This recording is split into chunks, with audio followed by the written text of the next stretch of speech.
Hello hi everyone, welcome to my channel. આજે આપણે સત્યનારાયણ ભગવાનની પ્રસાદનો શીરો બનાવવાનો છે. તો એના માટે મેં 1 વાટકી જેટલો ઝીણો રવો લીધો છે, 1 વાટકી ઘી લીધું છે, 1 વાટકી ખાંડ લીધી છે, કાજુ બદામ અને કિસમિસ લીધા છે, 1 ચમચી જેટલો ઇલાયચીનો પાવડર લીધો છે અને જે વાટકીથી રવો લીધો છે એ વાટકીથી માપ કરીને 3 ગણું દૂધ લીધું છે. તો ચાલો આપણે બનાવીએ પ્રસાદનો શીરો. સૌથી પહેલાં છે ને આપણે એક પેનમાં ઘી ગરમ કરવા મૂકી દઈશું. ઘી ગરમ થઈ જાય ને પછી આપણે એમાં રવાને શેકી લેશું. વચ્ચે આપણે જે આ દૂધ લીધું છે એને આપણે ગરમ કરી લીધું છે. આમાં થોડું હુંફાળું ગરમ દૂધ નાખવાનું છે. હવે આ થોડું ગરમ થઈ ગયું છે, ઘી ઓગળી ગયું છે. હવે આપણે એમાં રવો એડ કરી દઈશું અને આને છે ને લો ટુ મીડિયમ ફ્લેમ ઉપર આપણે શેકી લેવાનો છે.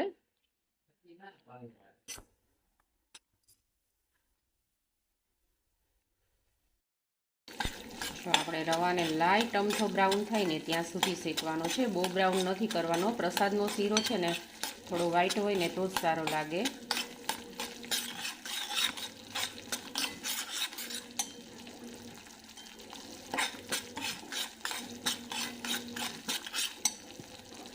ધીમે તાપે આપણે 5-10 મિનિટ સુધી આને શેકશું.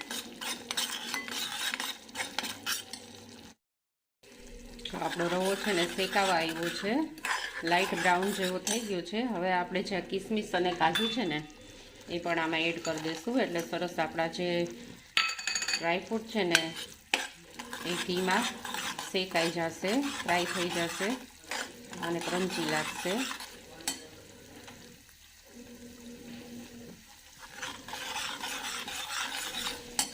હવે આપણે ગેસની ફ્લેમ ધીમી કરી અને જે દૂધ છે ને એ આપણે આમાં એડ કરી દઈશું.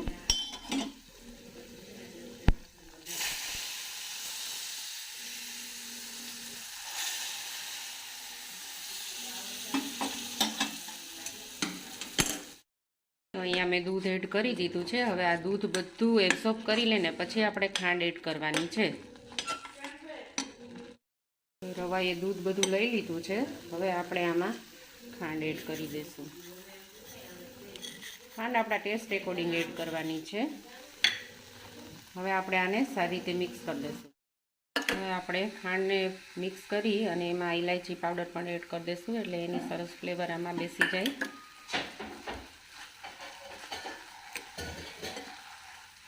વ્યવસ્થિત આને આપણે મિક્સ કરી લઈશું.